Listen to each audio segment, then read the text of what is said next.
कक्षा 8वीं का 4 नंबर का आपका यहाँ पे पेपर आ चुका है। और ये पेपर देखिए, पूरा पेपर आपका यहाँ पे देखिए, इसमें आपके 15 क्वेश्चन रहेंगे और आपको समय 1 घंटा दिया जा रहा है। आपको इसके साथ एक आपको OCR पत्रक दिया जाएगा जिसमें आपको यहाँ पे आंसर करना है, ठीक है। तो आपको कैसे करना है, आपने पहले पेपर में आपने जान ही लिया है, ठीक है। तो यहाँ पे आपको रोल नंबर और आपको नाम डालना है और इसके बाद यहाँ पे देखिए टोटल इसमें आपके 15 क्वेश्चन है और इस क्वेश्चन का आंसर आपको मैं एक ही वीडियो पर कंप्लीट आपको सोल्यूशन देने वाला हूँ। चलिए फटाफट सारे क्वेश्चन के आंसर करते हैं। देखिए सबसे पहले बात करें तो आपको यहाँ पे पहला क्वेश्चन लिखा है, हमें अपने दिव्यांग साथियों को क्या करना चाहिए। पहला आपका सहयोग लिखा है, दूसरा आपका मजाक करना, तीसरा आपका यहाँ पे असहयोग और चौथा आपका कुछ नहीं करना। तो प्यारे रसगुल्लो, यहाँ पे फ्री फायर लवर्स, आपका राइट आंसर, हमें अपने दिव्यांग साथियों के साथ क्या करना चाहिए, उनका हमेशा सहयोग करना चाहिए। क्या करना चाहिए, उनकी मदद करनी चाहिए। आपको यहाँ पे ये चीजें आपको याद करके रखना है। और इसके बाद देखिए सेकंड क्वेश्चन लिखा है, वृक्षारोपण से, सेकंड क्वेश्चन, वृक्षारोपण से पहला पर्यावरण समृद्ध होगा, पर्यावरण प्रदूषण कम होगा, जीव जंतु का पोषण होगा या फिर आपका उपयुक्त सभी होगा। देखिए तो वृक्षारोपण करेंगे तो साथ में आपका पर्यावरण, आपका जो इन्वायरमेंट है उसका आपका यहाँ पे समृद्ध तो होगा ही, ठीक है। पेड़ पौधे बढ़ेंगे, आपको यहाँ पे चारों ओर हरियाली होगी, साथ में आपको ऑक्सीजन मिलेगा और साथ में क्या करते हैं, पेड़ पौधे प्रदूषण भी आप कम करते हैं, साथ में जीव जंतु का पोषण करते हैं। यहाँ पे आपके जो जानवर होते हैं ये पत्तियों को खाकर यहाँ पे अपना भोजन या जीवन यापन करते हैं। तो राइट आंसर आपको यहाँ पे द नंबर उपयुक्त सभी लगा देना है, ठीक है। इसके बाद क्वेश्चन देखिए, यहाँ पे आपका आता है यहाँ पे क्वेश्चन नंबर तीसरा लिखा है, हमें अपने आसपास के जलाशयों को बनाए रखने के लिए क्या करना चाहिए। क्वेश्चन तीसरा, तो आपका पहला ऑप्शन, उनकी साफ सफाई करनी चाहिए, उनका जीर्णोद्धार करना चाहिए, उनका सुरक्षा करनी चाहिए, उपयुक्त सभी। देखिए तो हमें आसपास के जो जलाशय हैं, तालाब हैं, उनको हमें अच्छा बनाने के लिए हमें उनकी साफ सफाई करना भी जरूरी है। साथ में जीर्णोद्धार मतलब क्या होता है, उनका जब भी आपका पुराना हो जाए तो उसे पुनः एक क्या करें, साफ सफाई कर दें, नया बना दें। और इसके साथ उनकी सुरक्षा भी आपका जरूरी है। यानी आपका यहाँ पे राइट आंसर क्या होगा, आपका उपयुक्त सभी आपका राइट आंसर हो जाएगा।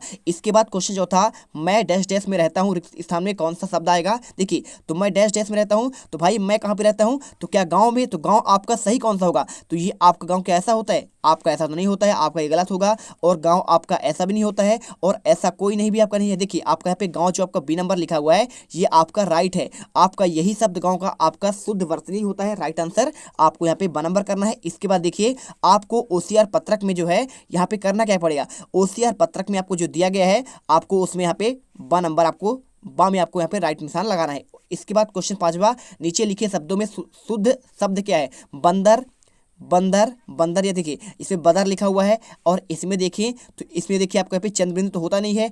आपका राइट आंसर यहाँ पे होगा आपका यहाँ पे आ नंबर, ठीक है। आपका यही वाला आंसर सही हो जाएगा। चाहो तो आप इसे ऐसे भी कर देंगे, तो आपका बात एक ही है, बंदर आपका यहाँ पे ऐसे करोगे तो भी आपका ये और ये आपका यहाँ पे समान होगा। तो राइट आंसर आपको ए नंबर करना है। इसके बाद क्वेश्चन 6 नंबर देखिए, गंदगी डैश डैश बीमारियों फैलने का डर रहता है, रिक्त स्थान में कौन सा शब्द आएगा, क्या आएगा, पर आएगा, से आएगा, फिर कोई नहीं। देखिए तो गंदगी, गंदगी से क्या होता है, देखिए आपको यहाँ पे से लिखना पड़ेगा। तो गंदगी से बीमारियों के फैलने का डर रहता है, राइट आंसर होगा। ना तो आपका यहाँ पे किया आएगा, ना तो आपका यहाँ पे पर आएगा, ठीक है। इसके बाद क्वेश्चन देखिए आपको 7वां, माता डैश डैश पिता दोनों घूमने गए थे, रिक्त स्थान में कौन सा शब्द आएगा। तो आपको इसमें आंसर देखिए क्या लिखना है, देखिए माता और पिता क्या आएगा, हमेशा माता और पिता दोनों घूमने गए थे, आपका यहाँ पे राइट होगा। ना तो आपका ताकि होगा, ना तो आपका यहाँ पे इसलिए, ना तो आपका क्योंकि होगा। चलिए इसके बाद वीडियो अच्छे लगे वीडियो को लाइक करिए। इसके बाद क्वेश्चन नंबर आपका देखिए 8वां, चक्री ताल गाय और शब्दों का शब्द को देखने में आपका क्रम क्या होगा। देखिए इनके क्रम की बात कर रहा है तो क्रम देखिए जो आपका का नंबर का होगा आपका पहले आएगा, खा आपका बाद में आएगा, उसके बाद फिर गा आएगा। तो आपको यहाँ पे पुनः आपको वर्णक्रम के आधार पर आपको करना है। सबके लास्ट में आपका क्या आएगा, है ना।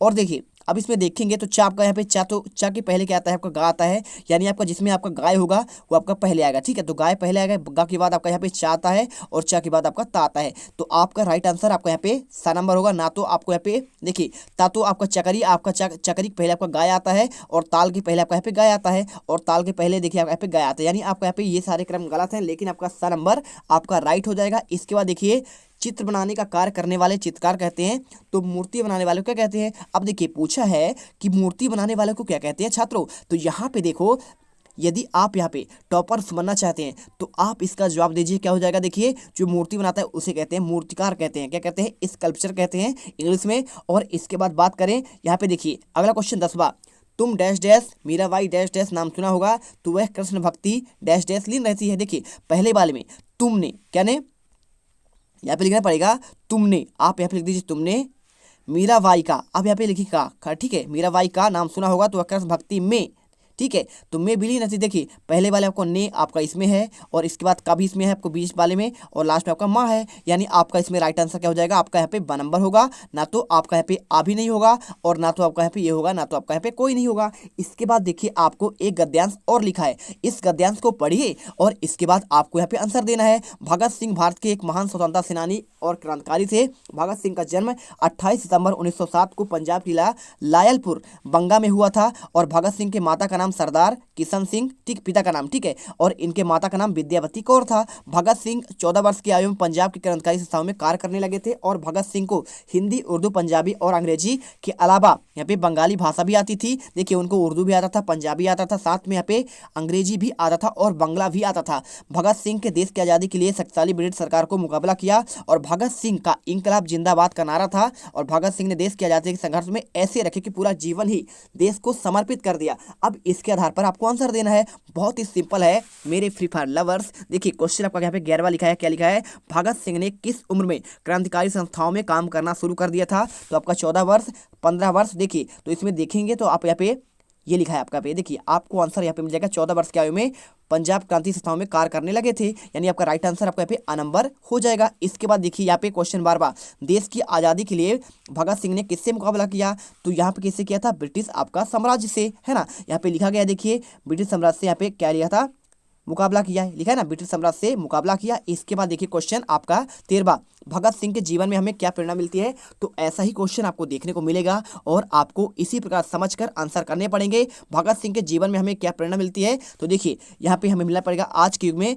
क्रांतिकारी होना जरूरी है और देश के लिए अपने प्राणों तक की आहुति दे दी, या फिर पर्यटन का हिस्सा बन समृद्ध बनाना और देश के उत्थान के लिए पहले उत्थान देखना। देखिए तो आपका इसमें देखिए हमें ये प्रेरणा मिलती है भाई, हमें भी क्या करना चाहिए, आज यहाँ पे देश के लिए अपने प्राणों की आहुति दे देनी चाहिए। यदि देश की बात आए तो आपको सबसे आगे खड़े होना है, ठीक है। इसके बाद देखिए यहाँ पे एक कहानी लिखा है, कहानी में क्या लिखा है, एक जंगल में बरगद का पेड़ था और उस पेड़ के नीचे एक घोंसला बनाकर चिड़िया रहती थी, है ना। तो यहाँ पे जहाँ पे अंडे रखे थे उस पेड़ पर नीचे एक जंगली मुर्गी ने भी अंडे दे रखे थे, ठीक है। और उस दिन चील के अंडों में से एक अंडा गिरा, किसके, चील था, ठीक है। तो चील का घोंसला बना हुआ था, चिड़िया का नहीं था, चील का था। तो यहाँ पे उसका अंडा नीचे गिरा और मुर्गी के अंडे में जाकर मिल गया और समय बीता, अंडा फूटा तो चील का बच्चा देखिए क्या होगा भाई, मुर्गी जब नीचे तो आपका मुर्गी का था तो मुर्गी के अंडे में यहाँ पे चील का अंडा मिल गया तो वहाँ पे आपका क्या है, चील निकलेगा। तो बड़ा हुआ तो एक मुर्गी है ना। तो वो जब बड़ा हुआ सोचने लगा कि मैं तो वो मुर्गी के बाकी बच्चों के साथ बड़ा हुआ और उतने कामों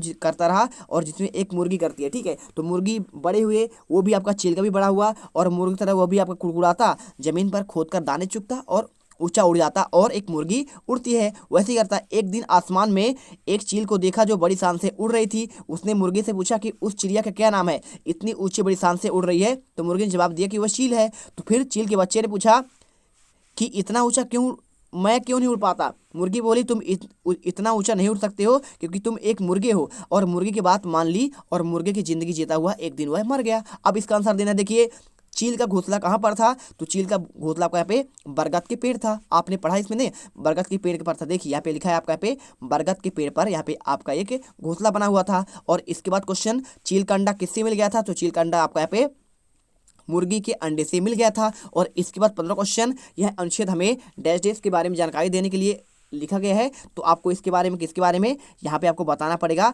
जानवरों के आपका देखभाल के बारे में, ठीक है। ना तो आपका प्लेटिपस होगा, ना तो आपका यहाँ पे उदबिलाव होगा, ना तो आपका यहाँ पे विद्युत आवेश का उपयोग। राइट आंसर आपका यहाँ पे 15 का हो जाएगा। तो आपको यहाँ पे देखिए क्या करना है, इनका आंसर आपको ओसीआर पत्रक में आवाज आता है, उसमें 4 ऑप्शन दिए रहेंगे, आपको उस आधार पर करना है। तो फटाफट कर लीजिएगा। मिलते हैं नेक्स्ट वीडियो पर। जय हिंद, जय भारत। वीडियो अच्छी लगे हो वीडियो को दिल से लाइक करें, चैनल को सब्सक्राइब करें, तभी आप टॉपर 1 पाएंगे। जय हिंद, जय भारत। अब तुम लोग गलती से अगर नए हो तो सब्सक्राइब करो, वो जो लाल वाला बटन है उस पर अपने जीजा जी फेंक के मारो या फूफा जी, मुझे नहीं पता, बस क्लिक हो जाना चाहिए। अब मैं भी जा रहा हूं, मुझे मुठिया पेलने जाना है। बाय। वो है